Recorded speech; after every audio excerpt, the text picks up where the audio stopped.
All right, it's the off week, but the mailbag is always on. The Morning Pitt Mailbag here on Fridays. That's what we do every Friday. We have the mailbag. I guess I shouldn't say it's always on. Times when Pitt has a Thursday night game, I don't think we typically do the mailbag on Friday.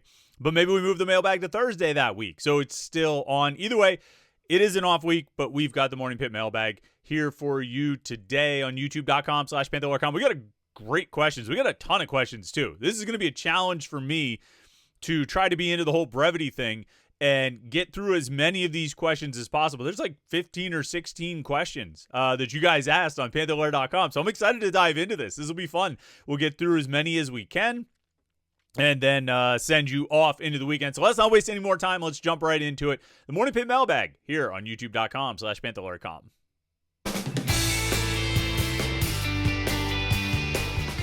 Yeah, I think I mentioned this last week, but I did want to give a quick shout out and thank you to everybody who subscribed to youtube.com/Panther-Lair.com. We had a couple hundred subscribers in the last month, a whole bunch of them last week, and got us over that 5,000 subscriber mark by the time we got to the Stanford game. Thought it was possible. Wasn't sure if we could pull it off, but we did.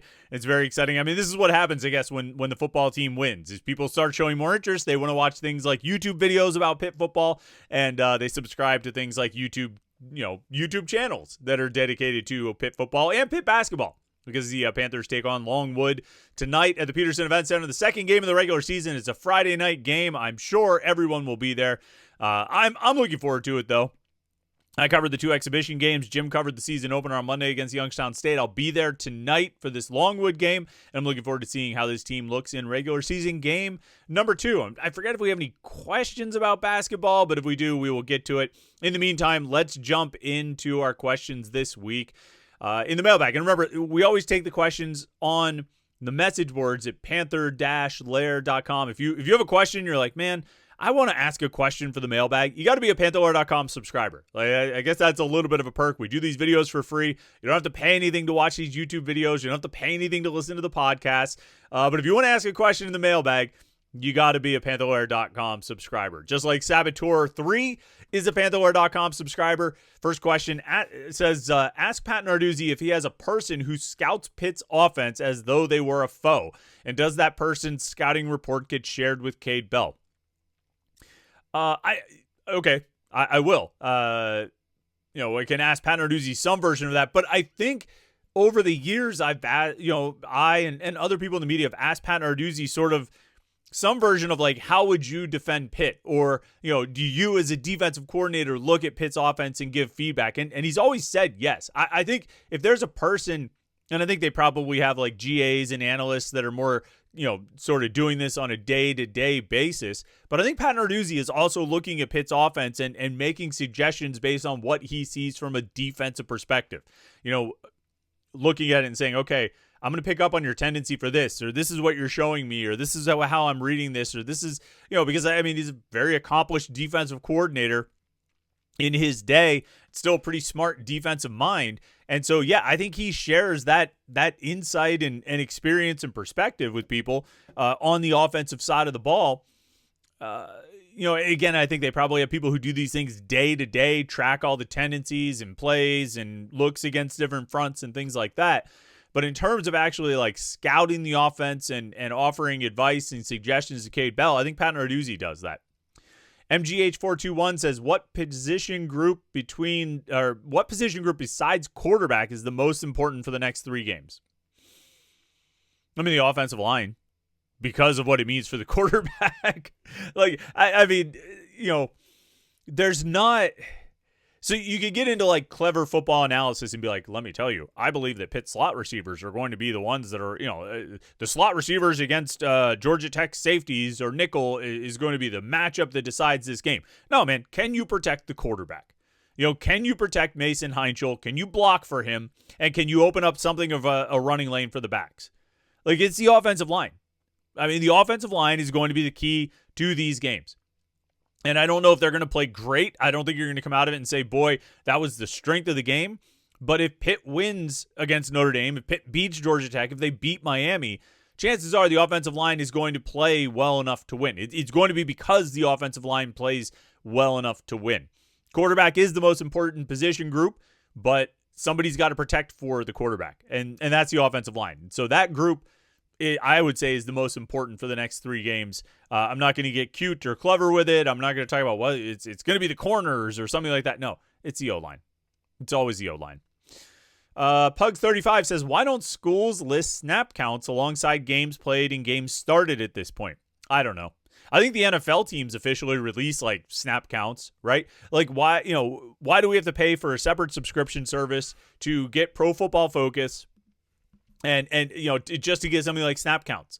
I don't know why, and I probably would still get PFF even if Pitt released snap counts, but I don't know why you wouldn't put that information out there. People are interested in this stuff.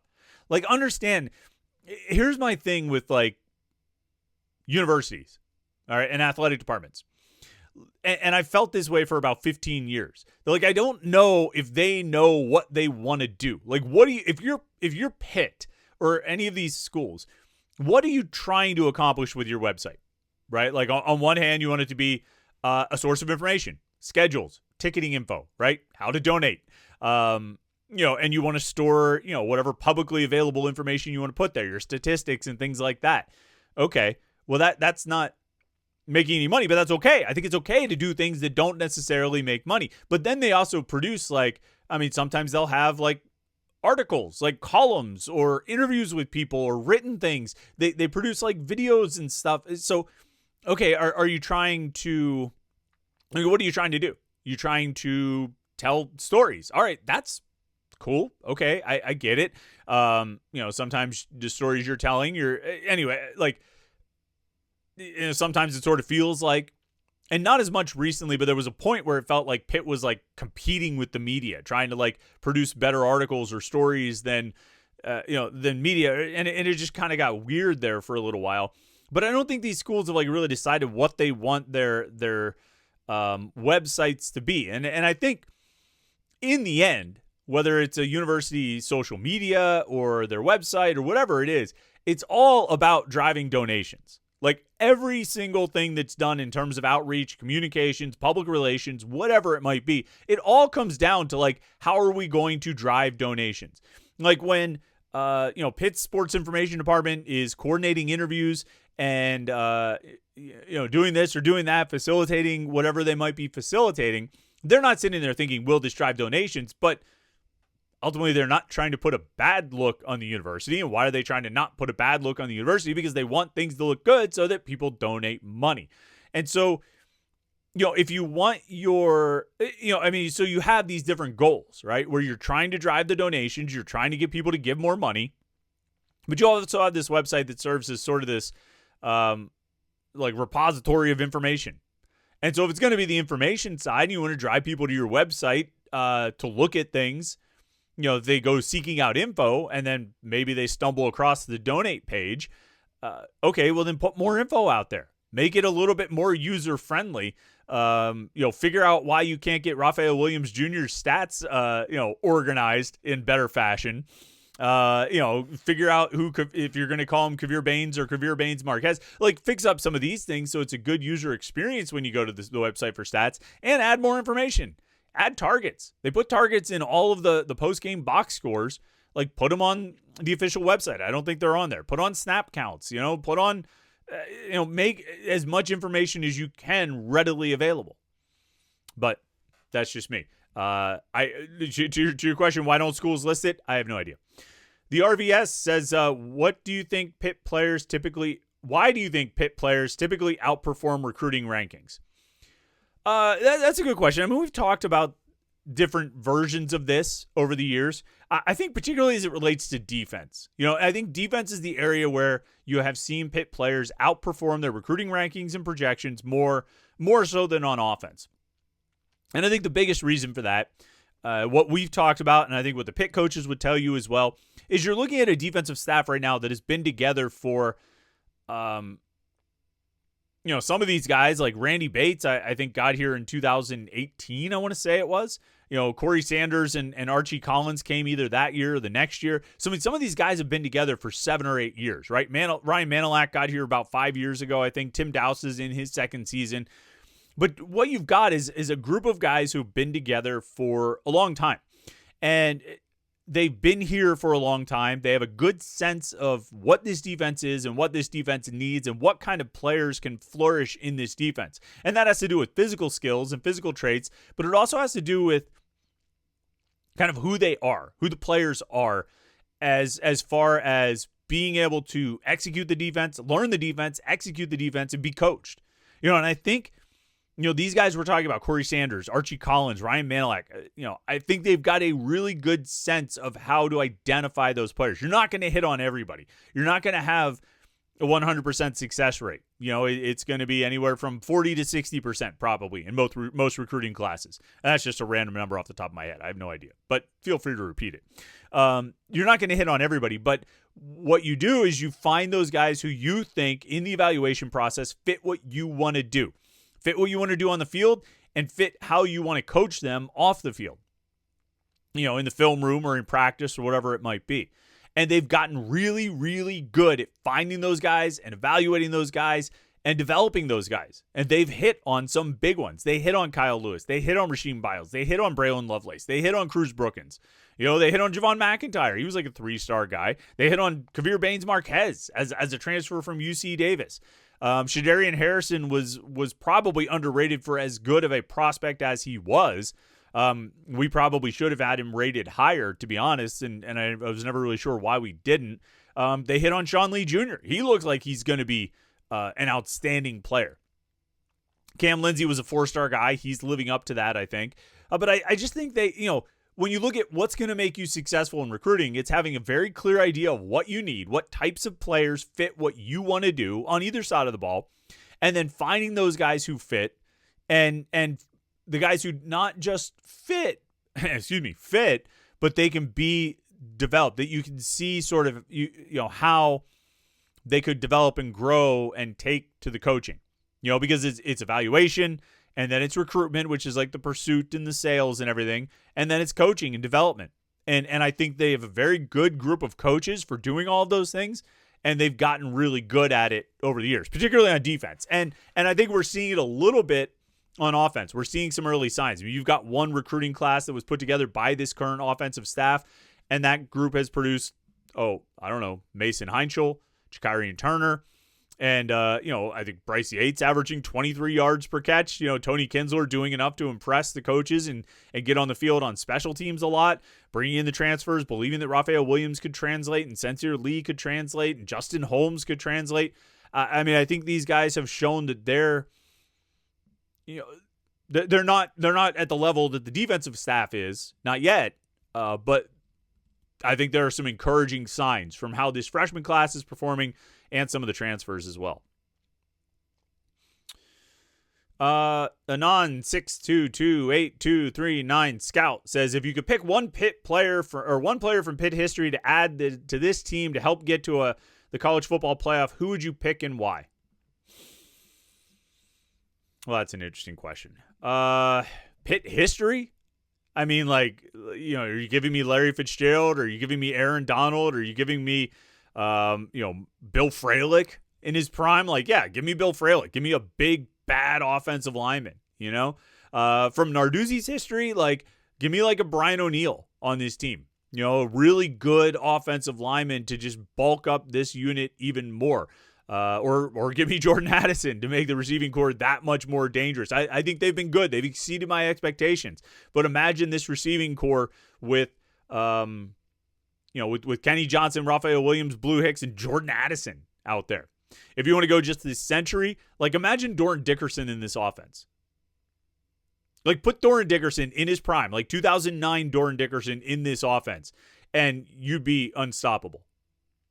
Or he would be unstoppable. Because I don't know who you're going to cover. If you got Kenny Johnson, Blue Hicks, and Raphael Williams outside, you got Desmond Reed coming out of the backfield, and then, there's little old Doran Dickerson over there catching wheel routes like he did against Buffalo in that 2009 game and scoring 3 touchdowns.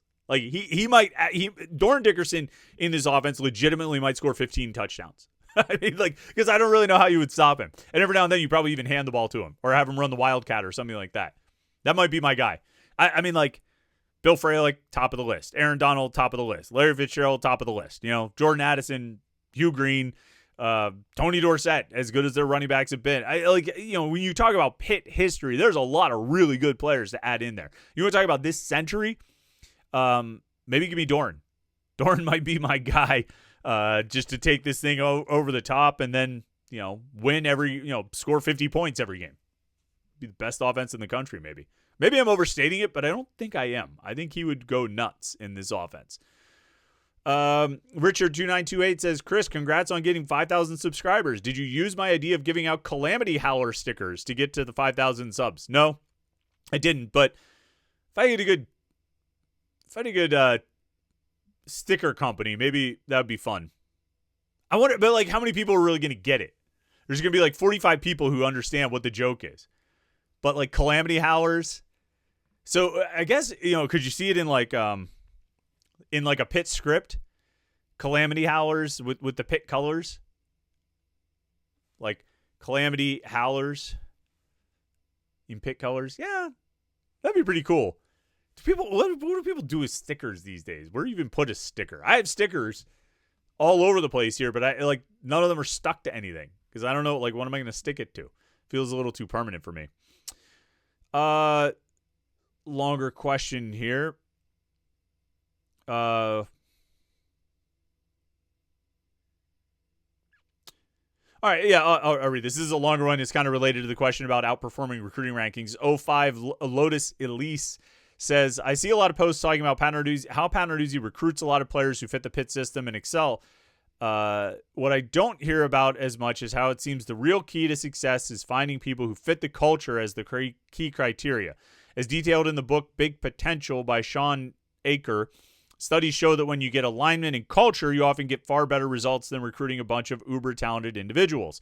The fact that we tend to see the Pitt results outperforming the recruiting rankings seems to tell me as much about culture as talent.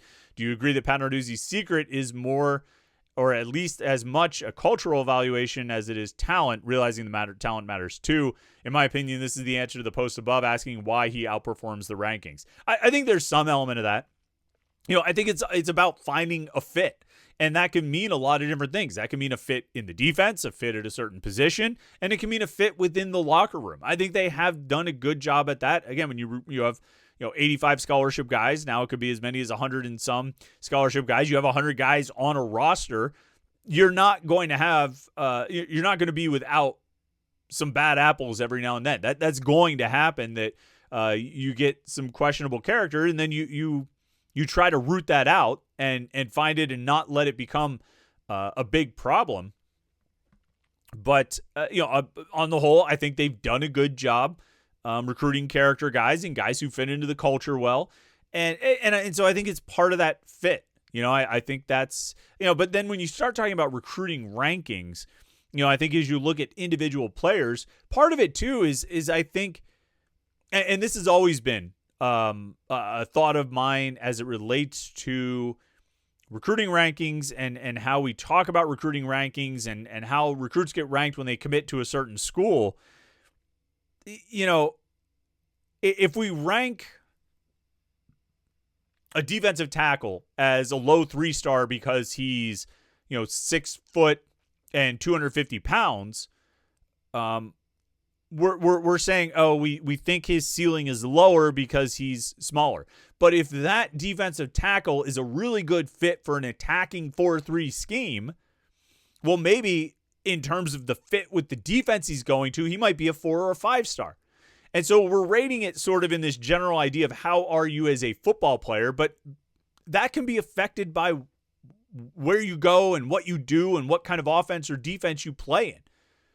So, that's something that we don't really take into account with the recruiting rankings. It's something we can't really take into account with the recruiting rankings. If a kid commits to one school and he's a 5-star fit with that defense, and then he decommits and goes to a school that's offering more money, but he's not as good a fit, we're not going to change him from a 5-star to a 3-star or vice versa, just because he's a great fit. And so sometimes you'll see some of the analysts say, whether it's a guy like Kyle Lewis or something, I think this kid's a great fit for Pitt. He might be a 5-star fit, even though he's only a 3-star prospect. That makes sense. Joe Magarak says, Chris, since Notre Dame's a non-conference game, do you expect to see weekly injury reports next week from Pitt? No, I don't. I don't think there'll be an availability report next week for the Pitt-Notre Dame game. So We won't see that one. Big Husky 34, does this game give you Pitt-Clemson 2021 vibes? That's an interesting question. I saw this question earlier, and I went and looked to just kind of see where they were in the season at that point when they played Clemson in 21. They were 6-1, 5-1. Excuse me. They were 5-1. Obviously they opened and beat UMass and won at Tennessee, lost to Western Michigan, and then they crushed New Hampshire, beat Georgia Tech by 30 on the road, and kind of took care of business against Virginia Tech on the road. And they came home on October 23rd and hosted Clemson. And I think Pitt was, I would have to check to see if they were ranked at that point. I think the one big difference is, this Notre Dame game and this final 3 game, it's all happening at the end of the season. Like, it's all happening in these final 3 games, and it's happening at a point where there's a lot more at stake. I mean, there was plenty at stake in that Clemson game. It was a huge game. I think you were feeling like Pitt might be really good. Here's a big opportunity to show it. You're doing it at home against a big-time national brand program, one that you haven't really beaten. They beat Clemson 5 years earlier in 2016, and that was a huge upset. Obviously got crushed by them in the 2018 ACC championship game. It got blown out in 2020 as well. But it was this opportunity to sort of make a statement. And in that regard, yeah, I would say it gives me that kind of vibe. But it's different now because of just the overall vibes of everything. And it really, I keep talking about this kind of thing, and I haven't really found the best way I want to say it to convey what I'm thinking. But, with the off week and these 3 games and coming into it on a 5-game winning streak with the new quarterback and everything that's kind of like created, they just got ranked in the college football playoff ranking. They're going to hold that spot for 2 weeks. They're going to hold a spot in the ranking for 2 weeks before this big, national showcase game against Notre Dame. It's got a different vibe because it feels like, man, this is the moment. This is the moment. Like, that Clemson game was game number 7. They were just past the halfway point of the season. There was still Miami out there and Duke and Carolina and Virginia and Syracuse. All these games left. Right now, this is it. This is the moment. This is what they've been working for. This is what they've been building to. And this is what the last 5 wins, if you could pull them off, winning those 5 games in a row, you are going to be, and we talked about it for the past 3 weeks, 4 weeks, you are going to be in position to make these final 3 games count. And the fact that it's at the end of the season, the fact that it's coming out with an off week here to sort of reset, get healthy, and attack this with as much of a full roster as possible, it feels different. It feels different because that end of the season is right there. The prize is right there. The gold ring that you're reaching out for is a heck of a lot closer to you than it was for that Clemson game in 21. So in terms of an opportunity to make a national statement in a spotlight game, yeah, it's got similar vibes. But I don't know, it feels different. It's a different kind of thing. Hail to Dudes says, which injured players that could return following the bye will be most impactful for the stretch run, excluding the obvious Desmond Reed?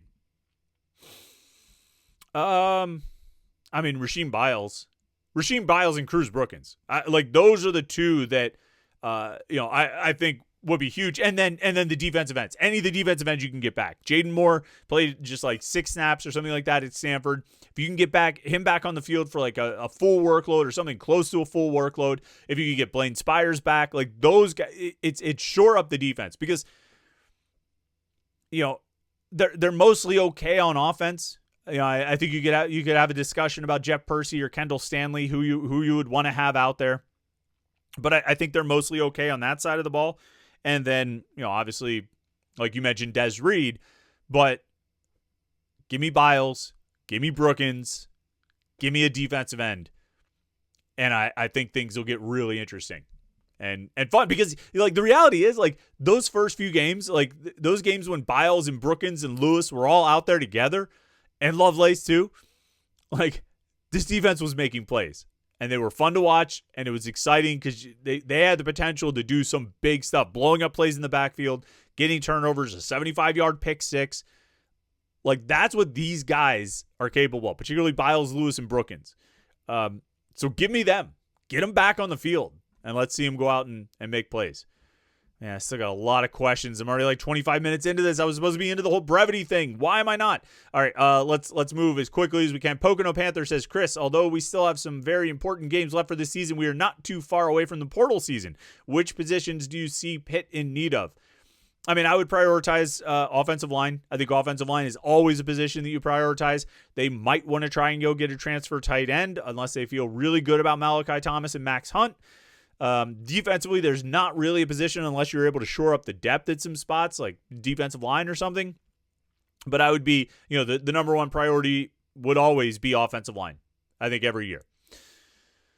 Bruno Pitt fan says, Chris, how do the payouts work for football? After Florida State and Clemson fought for the top teams to get more money, where does Pitt have to land to get into the upper portion of the moneymakers in the conference for football? I mean, there's two things. There's the success initiatives and there's the brand initiatives. The success initiatives basically pay you more money for doing better. And in the postseason, you're going to get money. I think there's some bonus money if you finish in the top 25, the CFP rankings, some bonus money if you make a bowl game. And then there's, according to an AP article from last year, with a 12-team playoff, if you make the playoff, you get another $4 million. If you get to the second round, you get another $4 million. If you get to the semis, it's $6 million. And if you make it to the title game, you get another $6 million. So potentially you could get like $20 million bonus. I don't know if there's anything for winning the title game, but potentially you could get another $20 million on top of what you already get for finishing the top 25 of the college football playoff rankings and reaching and all that stuff. And then there's the brand initiatives, which is the TV money, where they're taking like 60% of the TV revenue and dividing it up sort of proportionally according to your TV ratings. And I think that's based largely on a 5-year average with more weight given to recent games or whatever. Pitt should get a good audience for these final 3 games. Like, these final 3 games should bring in some numbers, which will help their cause. But your best way to get a lot of extra cash is to get to the playoffs and win in the playoffs. Dion Jag says, did Pat Narduzzi ever give an explanation to why Caleb Junko is doing kickoffs? Do you expect he will continue to do kickoffs? Yeah, I mean, they said Sam Carpenter was kicking out of bounds, and that was a problem, and then Junko went out and kicked it out of bounds. They said they wanted to give Sam Carpenter's legs some rest.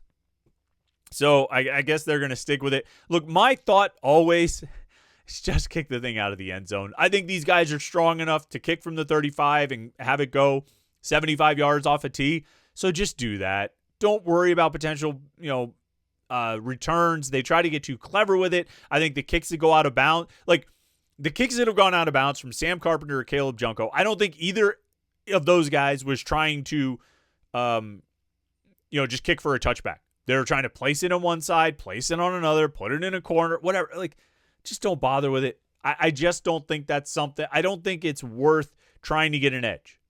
Like that, if we kick it short of the goal line and they have to return it, we'll get the tackle before the 20 or before the 25, and then we gain yards. Like, yes, maybe. Or they return it to the 30 or the 35 or for a touchdown. Just take the touchback. I say just take the touchback. Jay Leisinger says, I know they would never admit this, but do you get the sense Pitt would have played Desmond Reed and others last week if it was Notre Dame? Yeah, I kind of think so. Desmond Reed, I think. I don't know if there was anybody else that I think it would have just been Reed. Would be the one guy who maybe could have played. I don't know for a fact. I mean, this is just my own sort of guessing and suspicion, but I think he probably would have played. But they didn't need him. They were able to win without him. They were able to win comfortably without him, and they got really good production from the backup running back.